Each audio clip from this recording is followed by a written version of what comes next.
Man arada an yahya sa'idan wa yamuta syahida falyaqul inda batida'i kulli syai' bismillahirrahmanirrahim.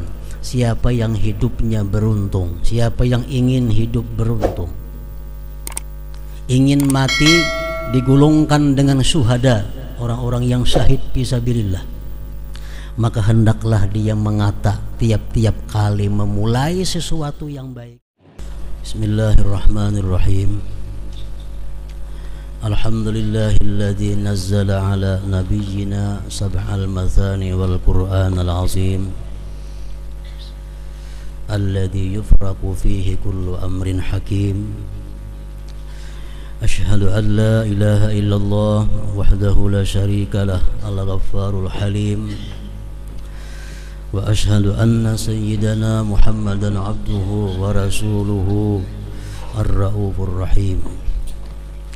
Allahumma salli wa sallim wa barik ala sayyidina maulana Muhammad wa ala ali wa ashabi sayyidina Muhammad salatan wa salaman wa barakah daimatin ila akhiril abad. Amma ba'd. Yang kita hormati dan kita cintai para habaib, para alim ulama, muhibbin, hadirin wal hadirat rahimakumullah. Pertama-tama selalu kita menghaturkan puji syukur kehadirat Allah Subhanahu wa taala atas berbagai macam nikmat anugerah yang diberikan kepada kita sehingga kita kembali pada malam hari ini dapat berkumpul bersama-sama. Dan tidak lupa salawat dan salam kita haturkan kepada junjungan kita Nabi besar Muhammad sallallahu alaihi wasallam, juga kepada para sahabat, keluarga, zuriat dan pengikut beliau ila yaumil qiyamah. Para muhibbin rahimakumullah, surat yang pertama di dalam Al-Qur'anul Karim adalah kita kenal semuanya sudah, surat Al-Fatihah.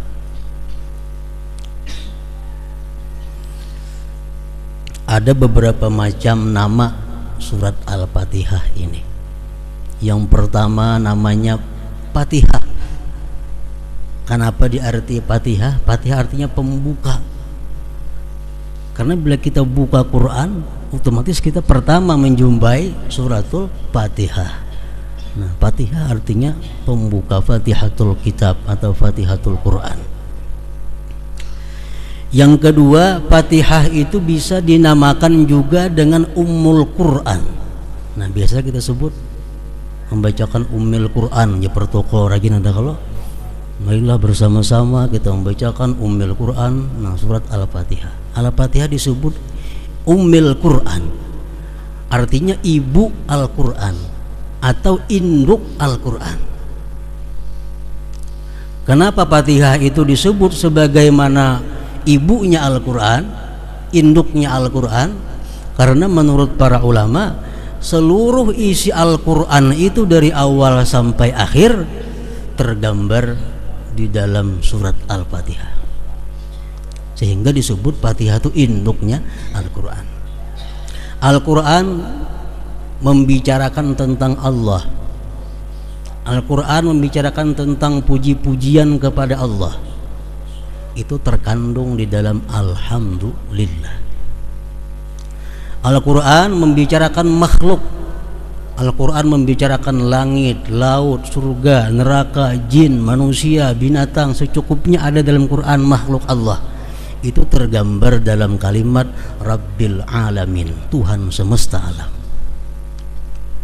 Al-Quran menceritakan tentang pemberian Allah kepada manusia dan makhluk lainnya yang luar biasa. Allah memberikan ampunan, memberikan rahmat, memberikan rezeki, memberikan segala macam keperluan kita. Disebutkan dalam Al-Quran. Itu terkandung di dalam Ar-Rahman Ar-Rahim. Allah Maha Pengasih, Maha Penyayang. Al-Quran membicarakan tentang kubur, tentang hari kiamat. Al-Quran membicarakan surga, neraka, mizan, hisab, tentang hari akhir. Tergambar dalam surat Fatihah Maliki Yaumiddin, Raja pada hari pembalasan. tergambar dalam Maliki Yaumiddin. Al-Quran membicarakan tentang syariat, Al-Quran membicarakan tentang tarikat, Al-Quran membicarakan tentang hakikat. Itu tergambar, terkandung dalam kalimat iyyaka na'budu wa iyyaka nasta'in. Kepada Engkau kami beribadah dan kepada Engkau kami minta pertolongan. Itu mencakup sudah, syariat ada di situ, tarikat ada di situ, hakikat ada di situ. Al-Quran ada mengisahkan tentang doa-doa, bermacam-macam doa ada dalam Al-Quran. Terkandung dalam surat Al-Fatihah, ihdinas siratal mustaqim, berilah kami petunjuk kepada jalan yang lurus. Al-Quran ada menceritakan tentang para aulia, tentang para nabi-nabi, tentang orang-orang yang dikasihi Allah. Tergambar dalam Fatihah, siratal ladzina an'amta alaihim, jalan-jalan orang yang Engkau berikan nikmat atas mereka. Al-Quran bicara tentang orang kafir, Al-Quran bicara tentang orang-orang yang sesat. Tergambar dalam ghairil maghdubi alaihim waladdallin. Jadi seluruh Al-Quran masuk dalam surah Fatihah, sehingga Fatihah disebut Ummul Quran, induknya Al-Quran atau ibunya Al-Quran. Kemudian Fatihah disebut juga Sab'ul Masani, ngarannya Sab'ul Masani, 7 ayat yang diulang-ulang. Setiap hari kita berapa kali mengulang-ulang? Fatihah terdiri dari 7 ayat yang diulang-ulang. 7 ayat yang diulang-ulang, ngarannya Sab'ul Masani. Fatihah juga dinamai dengan surat Al-Wafiyah. Al-Wafiyah artinya surat yang sempurna. Kenapa Fatihah dinamai surat yang sempurna? Fatihah kadang-kadang dipotong-potong. Bila kita baca Fatihah sekaligus Fatihah dalam sembahyang, kalau kita rakaat pertama ingat iyyaka na'budu wa iyyaka nasta'in, kena sambung rakaat kedua ihdinas siratal mustaqim, maulah kada mau. Lain surah nang lain kawa diputong-putong. Surah lain kita barak ingat sini, kini rakaat kedua sambung, kada jadi masalah. Kalau Fatihah mesti sempurna kita membaca dari awal sampai akhir. Fatihah dinamakan juga surat Al-Kafiyah, artinya surat yang cukup. Maksudnya apa? Kalau kita sembahyang kita membaca Fatihah cukup, tapi kalau kita baca surah lain kada cukup. Nah makanya Fatihah pun disebut juga surat Al-Kafiyah. Al-Fatihah disebut juga dengan surat Asy-Syifa, surat penyembuh, tawar. Orang-orang yang sakit dibacakan Fatihah akan menyembuhkan, sekada-kadanya meringankan orang yang sakit. Itu surat Al-Fatihah. Bermacam-macam ngaran surah Fatihah banyak. Itu menunjukkan kemuliaan dan keagungan surat Al-Fatihah ini. Para muhibbin rahimakumullah, surat Al-Fatihah terdiri dari 7 ayat. Jadi satu-satunya surah yang wajib dipelajari oleh setiap muslim dan muslimah surah Fatihah. Kenapa? Karena sembahyang kada sah tanpa surat Fatihah. Ayo kada bisa membaca surah Al-Baqarah kada apa-apa, kada bisa membaca surah Ali Imran kada jadi soal.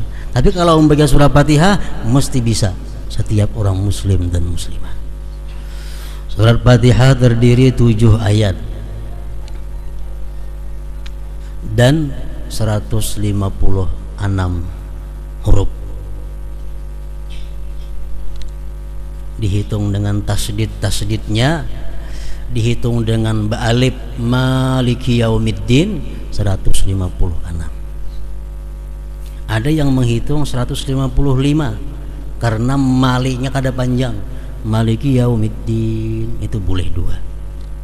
Kalau kita membaca Fatihah boleh panjang Maliki Yaumiddin, boleh pendek Maliki Yaumiddin. Nah kalau kita Maliki Yaumiddin 155 huruf Fatihah. Kalau panjang 156. Nah 155 surat Al-Fatihah itu hurufnya kada boleh kurang dalam kita membaca. Sahuruf haja kurang, Fatihah kita kada sah. Bila Fatihah kita kada sah, sembahyang kita pun jadi kada sah juga. Jadi mesti bacaan kita lengkap 155 atau 156 hurufnya. Para ulama tafsir mengatakan surat Fatihah itu diturunkan 2 kali. Pertama turun di Makkah dan yang kedua turunnya di Madinah. Satu-satunya surah Al-Quran yang demikian. Jadi surat Fatihah ini bisa disebut surah Makkiyah, bisa juga disebut surah Madaniyah. Kemudian ayat pertama dari suratul Fatihah menurut Imam Syafi'i ialah Bismillahirrahmanirrahim, ayat pertama. Ayat kedua Alhamdulillahirabbil alamin. Ayat ketiga Ar-Rahmanir-Rahim. Ayat keempat Maliki Yaumiddin atau pindik Maliki Yaumiddin. Yang kelima Iyyaka na'budu wa iyyaka nasta'in. Yang keenam Ihdinas siratal mustaqim. Yang ketujuh Siratal ladzina an'amta 'alaihim ghairil maghdubi 'alaihim waladdallin. Amin lain. Jadi imam kita Syafi'i menghitung Bismillahirrahmanirrahim itu termasuk ayat daripada suratul Fatihah.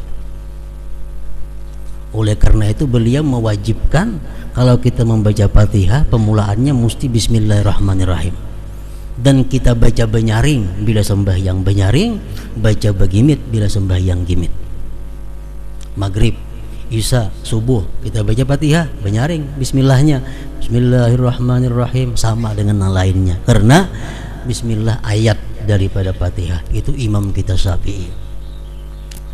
Adapun Imam Malik, sekedar untuk kita mengetahui, Imam Malik mengatakan bahwa Bismillahirrahmanirrahim itu bukan Al-Quran dan apalagi termasuk ayat dari surah Fatihah. Menurut Imam Malik, Bismillahirrahmanirrahim dalam Al-Quran cuma satu, di surah An-Naml. Innahu min Sulaiman wa innahu bismillahirrahmanirrahim alla ta'alu alayya wa atuni muslimin. Itu aja. Lain pada itu bismillah hanya sekedar untuk memisah surah dengan surah yang lainnya. Jadi menurut Imam Malik, Bismillahirrahmanirrahim itu bukan Al-Quran. Jadi kada boleh dibaca dalam sembahyang. Makanya kada bismillah orang Banu, langsung Allahu Akbar, Alhamdulillahirabbil alamin. Nah itu Imam Malik. Kalau Imam Abu Hanifah mengatakan Bismillahirrahmanirrahim itu Al-Quran, tapi bukan bagian dari Fatihah. Dalam sembahyang dibaca tapi begimit. Bismillahirrahmanirrahim, Alhamdulillahirabbil alamin, menyaring alhamdulillah.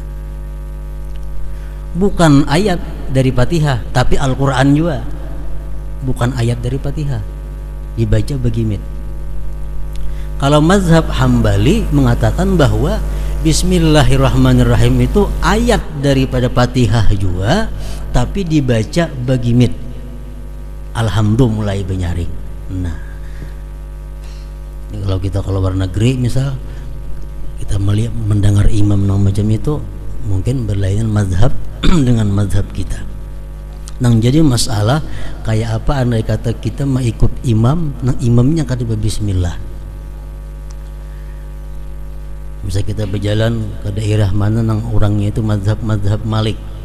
Mazhab Malik kada memberiakan membuat bismillah karena itu bukan Quran. Jadi kalau imamnya ini orang mazhab Maliki, Allahu Akbar, Alhamdulillahirabbil alamin. Nah, kita di belakang kayak apa mazhab Syafi'i? Boleh kada mau ikut itu? Pendapat yang mu'tamad dari golongan ulama-ulama Syafi'iyah mengatakan pendapat yang mu'tamad adalah kalau kita mengikut orang itu kita tidak sah sembahyangnya.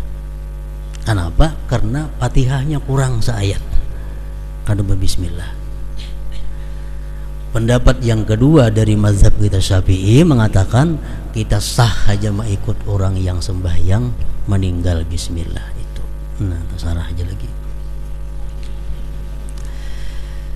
Kita ke Makkah misal, kita kadang-kadang mendengar imam tuh bismillah, kadang timba alhamdulillah aja.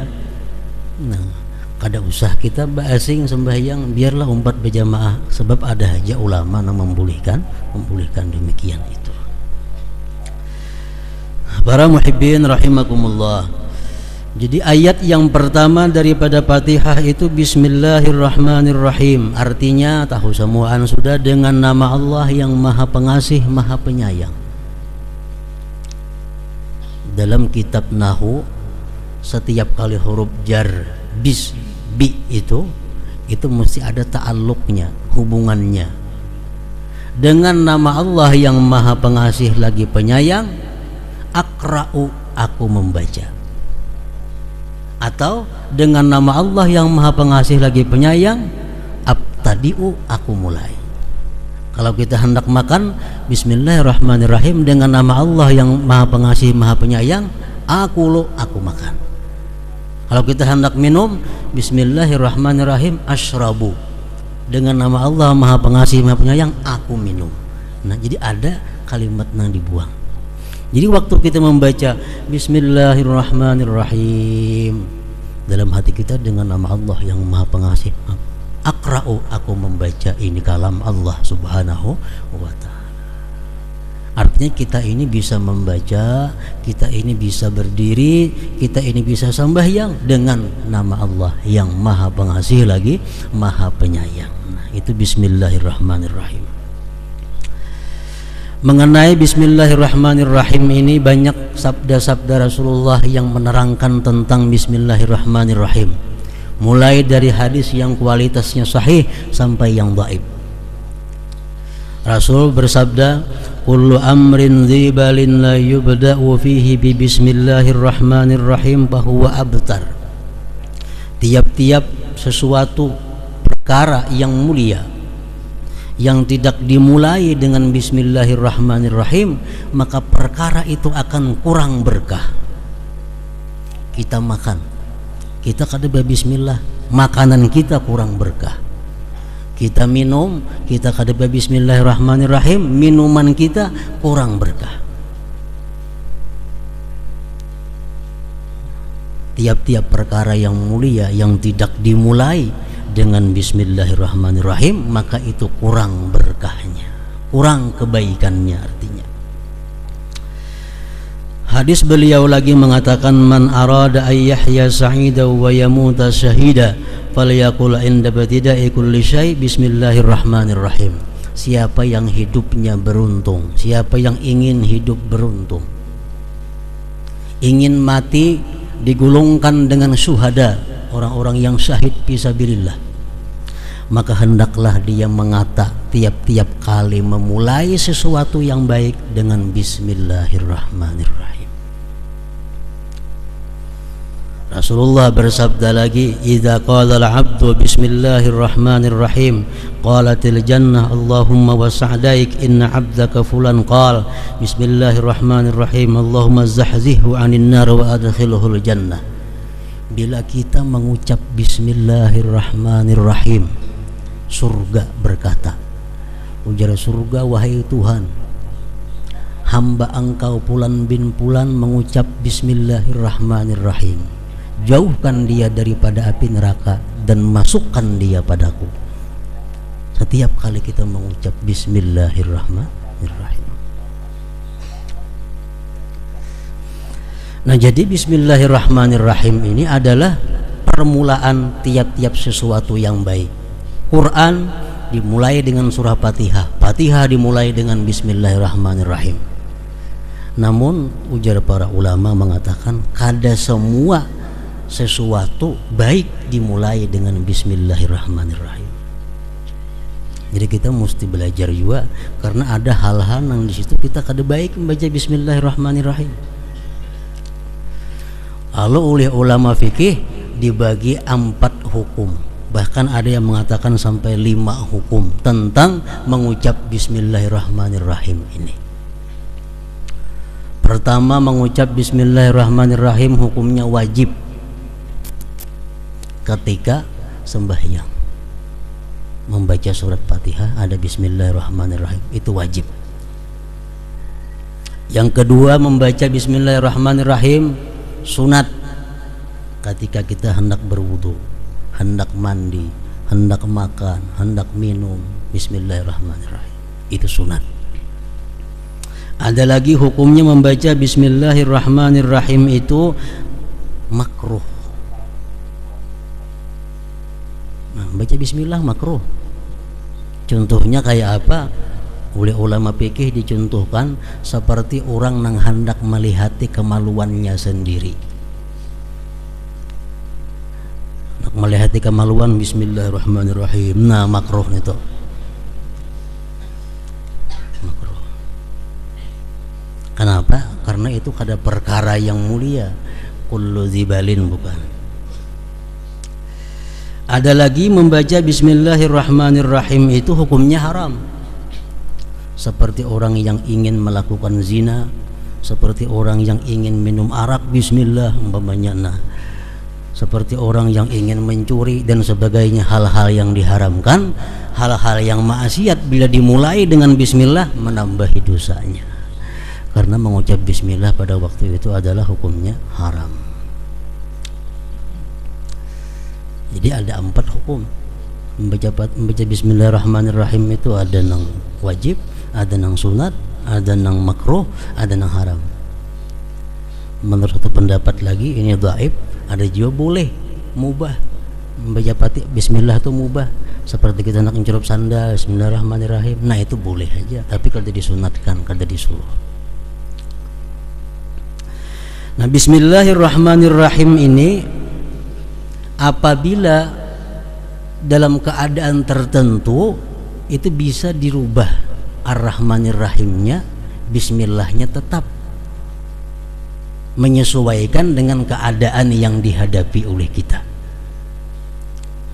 Kita hendak masuk ke dalam jamban, ampih bismillahirrahmanirrahim. Apa bacaannya? Bismillah, Allahumma inni a'udzubika minal khubusi wal khaba'is.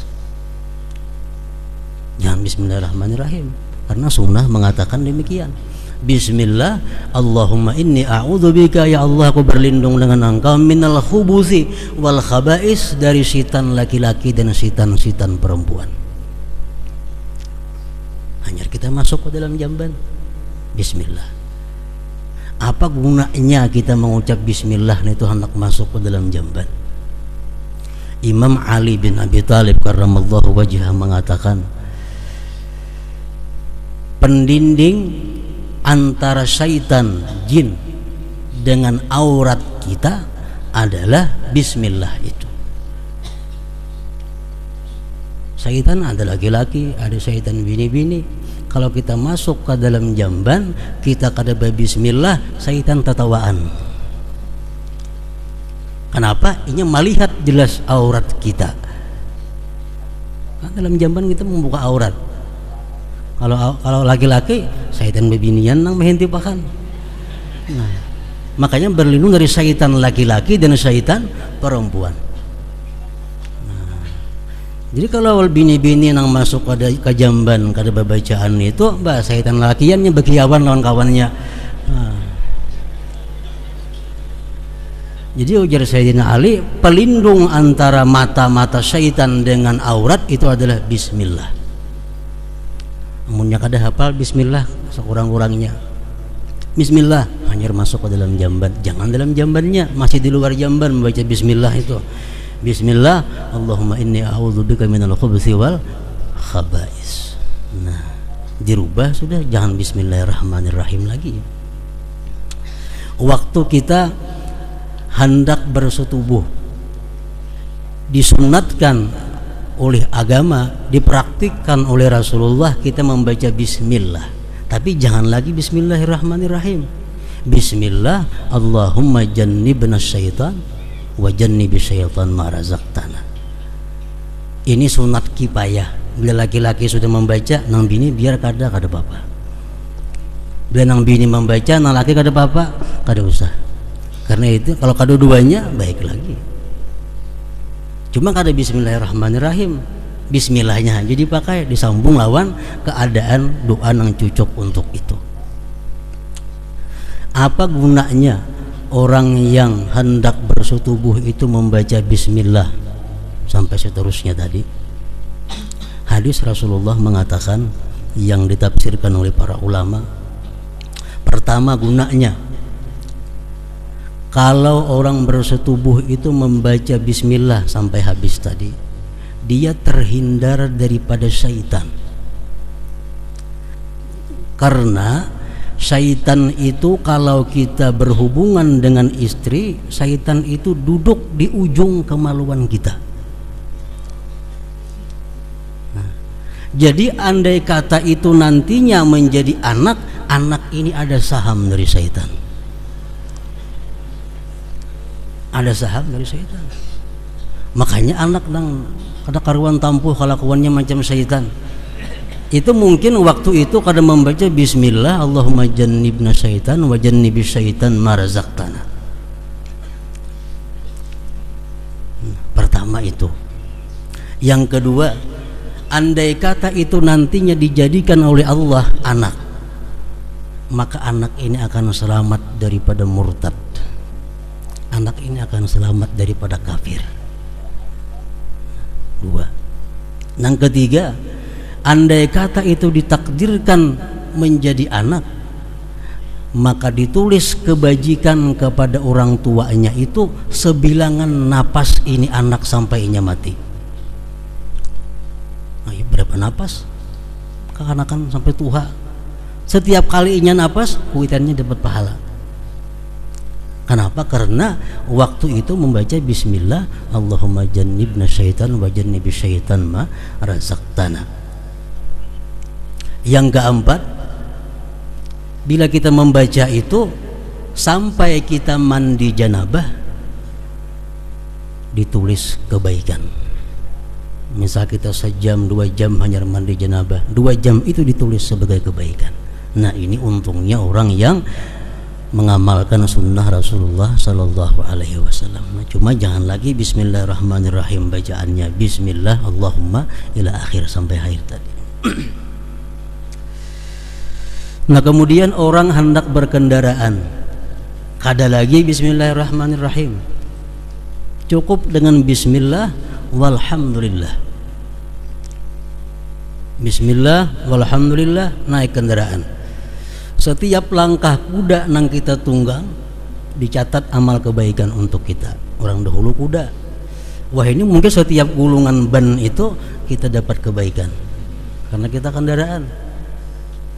Kalau kita naik kendaraan mengucap Bismillah walhamdulillah, kita hendak guring, jangan Bismillahirrahmanirrahim. Nabi kita mengajarkan Bismikallahumma ahya wa amut, guring kita. Supaya apa? Supaya andai kata kita mati dalam guring, kita mati dalam keadaan husnul khatimah. Itu gunanya hendak guring membaca Bismikallahumma ahya wa amut. Artinya apa? Akhir kalam kita dalam alam jaga ini adalah kalimat Bismikallahumma ahya wa amut. Kalau kita mengamalkan itu, nantinya kita ada harapan kayaknya akhir kalam di akhir umur mengucap kalimat la ilaha illallah. Karena mulai wahyu ini sudah membiasakan hendak guring Bismikallahumma ahya wa amut itu. Nah, kemudian lagi kita hendak berbaju, hendak berpakaian, bukan Bismillahirrahmanirrahim. Apa bacaannya hendak berpakaian biasa? Bismillah Allahumma inni as'aluka min khairihi wa khairi ma huwa lahu wa a'udzubika min syarrihi wa syarri ma huwa lahu. Insyaallah pakaian yang kita pakai ini mendapat berkah dari Allah Subhanahu wa taala. Nah, jadi berbagai macam hadis yang menyebutkan tentang keutamaan bismillah itu. Selengkapnya Bismillahirrahmanirrahim. Nah, jadi dalam hal ini bahwasanya Bismillahirrahmanirrahim itu merupakan satu ayat daripada 7 ayat surat Fatihah. Ketinggalan sehuruf saja Fatihah kita kada sah. Bila Fatihah kada sah, otomatis sembahyang kita pun kada sah juga. Nah, selanjutnya ayat yang kedua daripada surat Al-Fatihah itu adalah alhamdulillah.